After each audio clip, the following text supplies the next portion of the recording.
নমস্কাৰ মই এপলিনা টাইমিটলৈ স্বাগতম জনাইছো আৰু এই মুহূৰ্তত এটা ডাঙৰ খবৰ লৈ আনিছো ৰাজ্যবাসীৰ বাবে আজিৰ দিনটোত ৰাজ্যৰ মুখ্যমন্ত্ৰীগৰাকীয়ে 40টাকৈ বৃহৎ ঘোষণা কৰিছে ৰাজ্যবাসীৰ বাবে এই 40টা ঘোষণাৰ ভিতৰত কি আছে ৰেচনৰ সামগ্ৰীৰ পৰা যুৱক যুৱতীৰ বাবে 2 লাখ টকা প্ৰদান পৰ্যন্ত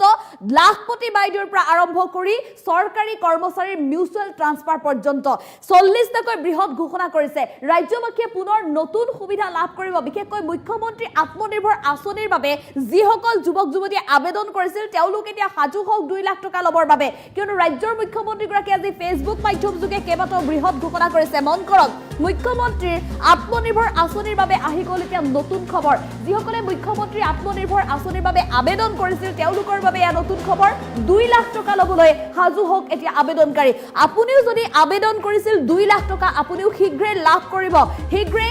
অনুষ্ঠিত হ'ব সাক্ষাৎকাৰ প্ৰান্তে প্ৰান্তে ইতিমধ্যে সাক্ষাৎকাৰ অনুষ্ঠিত হৈ আছে আৰু 30 তাৰিখে এই সাক্ষাৎকাৰ সামৰণি পৰিব আত্মনিৰ্ভৰ অসম আঁচনিক লৈ মুখ্যমন্ত্ৰীয়ে কৰিলে ডাঙৰ ঘোষণা যিসকল যুৱক যুৱতীয়ে এই ধন ভাল কামত বিনিয়োগ কৰিব প্ৰতিজন যোগ্য যুৱক যুৱতীকে 2 লাখ টকাকৈ দিব ৰাজ্য চৰকাৰৰ তৰফৰ পৰা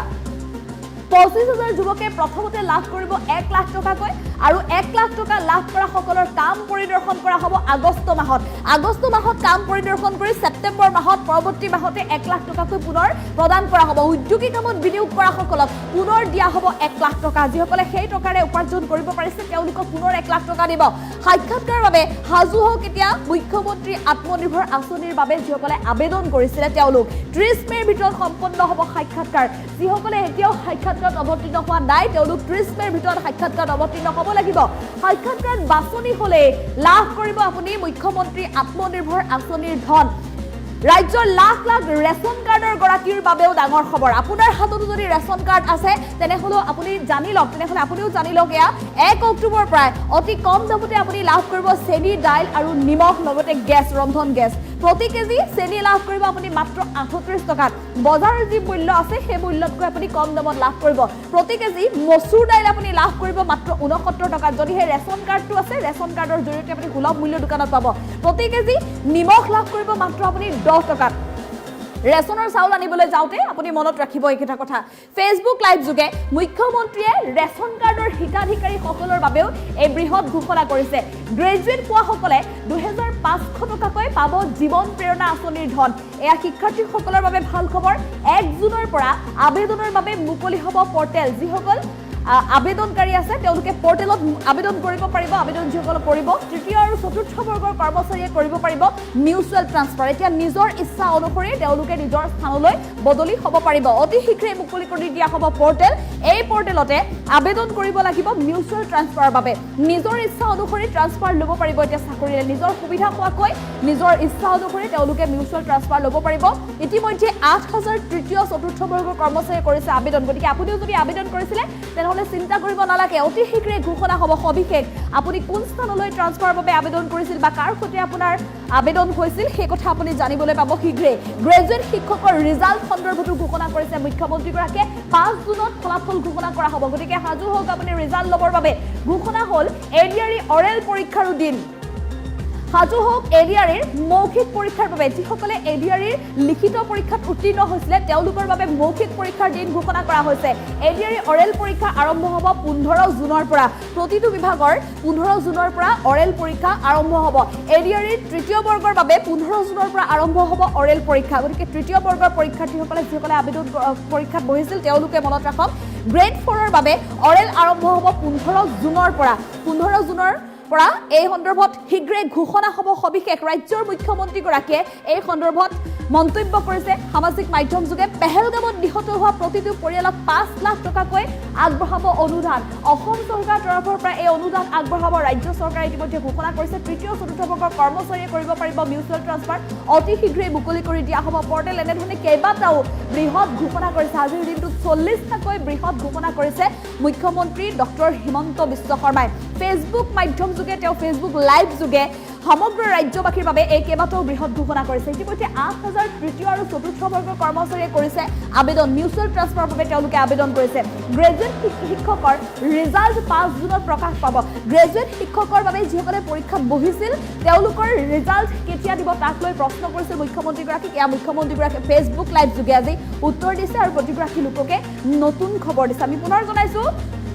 ৰাজ্য চৰকাৰ মুখ্যমন্ত্ৰীগৰাকীয়ে আজিৰ দিনটোত ফেচবুক লাইভ যোগে আহি কেইবাটাও বৃহৎ ঘোষণা কৰিছে ৰেচন কাৰ্ডৰ পৰা আৰম্ভ কৰি লাখপতি বাইদেউলৈকে ২ লাখ টকা যুৱক যুৱতীসকলৰ ২ লাখ টকাৰ পৰা আৰম্ভ কৰি কেইবাটাও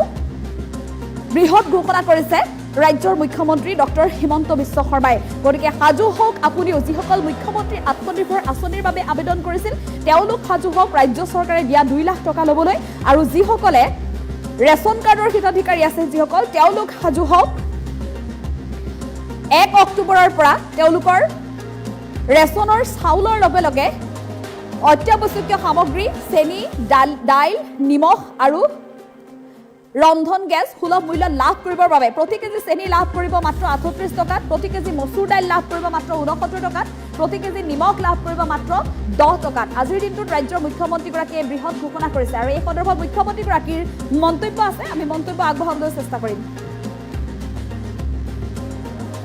মুখ্যমন্ত্ৰীৰ আমাৰ CM ট্ৰিপলে আত্মনিৰ্ভৰ অসম আঁচনি মুখ্যমন্ত্ৰীৰ আত্মনিৰ্ভৰ অসম আঁচনি এই আঁচনিৰ জৰিয়তে প্ৰতিজন যুৱ ব্যৱসায়ী বা যুৱ উদ্যোগপতিক আমি ২ লাখ টকাকৈ আৰ্থিক সহায় আগবঢ়াওঁ ২৫,০০০ যুৱকে ১ লাখ টকা লাভ কৰিলে অহা আগষ্ট মাহত আমি তেওঁলোকৰ ব্যৱসায় বা উদ্যোগ চাবলৈ যাম যিসকলে সফলতাৰে ব্যৱসায় কৰিছে ছেপ্টেম্বৰ মাহত আমি তেওঁলোকক আৰু ১ লাখ টকা আগবঢ়াম তাৰ লগে লগে অসমত এতিয়া ইণ্টাৰভিউ চলি আছে যিসকলে CM ট্ৰিপলেৰ বাবে আবেদন কৰিছে তেওঁলোকে যাতে ইণ্টাৰভিউত উপস্থিত হয় ৩০ মেৰ ভিতৰত আমি ইণ্টাৰভিউ সামৰণি মাৰিব খুজিছোঁ যাতে আমি নেক্সট ৭৫,০০০ যুৱক যুৱতীক ১ লাখকৈ টকা আগবঢ়াব পাৰোঁ আৰু তেওঁলোকে এই টকাৰ সুযোগ বা উচিত ব্যৱহাৰ কৰিলে আৰু ১ লাখ টকা তেওঁলোকক আমি আগবঢ়াব পাৰোঁ ADREত বিশেষ কেইটামান পৰীক্ষা অনুষ্ঠিত হৈছিল প্ৰথম আছিলে গ্ৰেড 3 ড্ৰাইভাৰ ষ্টেনো আৰু ইলেক্ট্ৰিচিয়ান অৰ্থাৎ APDCLৰ কাৰণে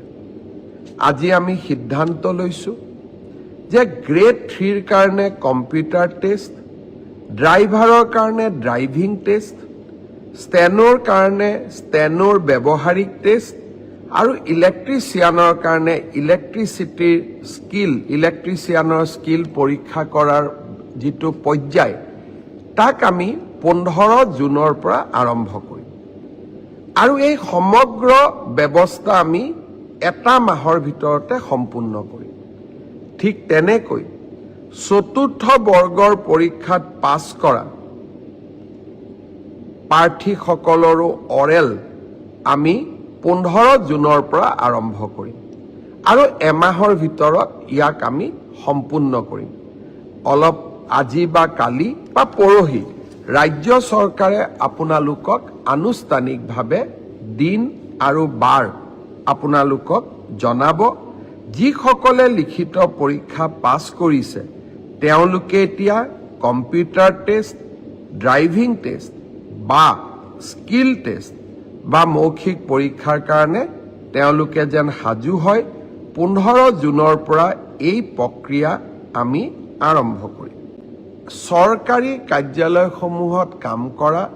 তৃতীয় আৰু চতুৰ্থ বৰ্গৰ কৰ্মচাৰীসকলে পোৰ্টেলৰ জৰিয়তে মিউচুৱেল ট্ৰান্সফাৰ কৰাৰ সুবিধা লাভ কৰিব প্ৰায় 18,000 চৰকাৰী কৰ্মচাৰীয়ে আবেদন জনাইছিল আৰু মেথছ অৰ্থাৎ কোনোবা আহিব লাগিব কোনোবা যাব লাগিব অৰ্থাৎ মেথছ মেকিং হ'ব লাগিব আমি প্ৰায় 8,000 প্ৰাৰ্থীক মেটচ মেকিং কৰিব পাৰিলোঁ, অৰ্থাৎ অহা মানুহো আছে, সেই স্থানলৈ যোৱা মানুহো আছে। যোৱাকালি মই এই গোটেই বিষয়টো নিজে পৰীক্ষা কৰিছিলোঁ। মই আপোনালোকক জনাব খুজিছোঁ যে জুন মাহৰ প্ৰথম সপ্তাহত আমি পৰ্টেলৰ জৰিয়তে যিসকল যোগ্য হ'ল তেওঁলোকৰ ট্ৰান্সফাৰ অৰ্ডাৰসমূহ আমি মুকলি কৰি দিম। অৰ্থাৎ আপোনালোকৰ অপেক্ষাৰ অন্ত পৰিব আৰু আগষ্ট বা ছেপ্টেম্বৰ মাহত এনেকৈ আৰু এবাৰ ট্ৰান্সফাৰৰ সুবিধা দি আমি পৰ্টেল মুকলি কৰিম। অৰ্থাৎ চৰকাৰী কৰ্মচাৰীসকলৰ লগত আমি থিয় হৈ থাকিম। মুখ্যমন্ত্ৰীৰ আমাৰ CM ট্ৰিপলে আত্মনিৰ্ভৰ অসম আঁচনি, মুখ্যমন্ত্ৰীৰ আত্মনিৰ্ভৰ অসম আঁচনি, এই আঁচনিৰ জৰিয়তে প্ৰতিজন যুৱ ব্যৱসায়ী বা যুৱ উদ্যোগপতিক আমি 2 লাখ টকাকৈ আৰ্থিক সহায় আগবঢ়াওঁ। 25,000 যুৱকে 1 লাখ টকা লাভ কৰিলে। অহা আগষ্ট মাহত আমি তেওঁলোকৰ ব্যৱসায় বা উদ্যোগ চাবলৈ যাম। যিসকলে সফলতাৰে ব্যৱসায় কৰিছে, ছেপ্টেম্বৰ মাহত আমি তেওঁলোকক আৰু 1 লাখ টকা আগবঢ়াম। তাৰ লগে লগে অসমত এতিয়া ইণ্টাৰভিউ চলি আছে। যিসকলে CM ট্ৰিপলেৰ বাবে আবেদন কৰিছে তেওঁলোকে যাতে ইণ্টাৰভিউত উপস্থিত হয়। 30 মে'ৰ ভিতৰত আমি ইণ্টাৰভিউ সামৰণি মাৰিব খুজিছোঁ, যাতে আমি নেক্সট 75,000 যুৱক যুৱতীক 1 লাখকৈ টকা আগবঢ়াব পাৰোঁ আৰু তেওঁলোকে এই টকাৰ সুযোগ বা উচিত ব্যৱহাৰ কৰিলে আৰু 1 লাখ টকা তেওঁলোকক আমি আগবঢ়াব পাৰোঁ। ADREত বিশেষ কেইটামান পৰীক্ষা অনুষ্ঠিত হৈছিল। প্ৰথম আছিলে গ্ৰেড 3 ড্ৰাইভাৰ, ষ্টেনো আৰু ইলেক্ট্ৰিচিয়ান অৰ্থাৎ APDCLৰ কাৰণে। আজি আমি সিদ্ধান্ত লৈছোঁ যে গ্ৰেড 3ৰ কাৰণে কম্পিউটাৰ টেষ্ট, ড্ৰাইভাৰৰ কাৰণে ড্ৰাইভিং টেষ্ট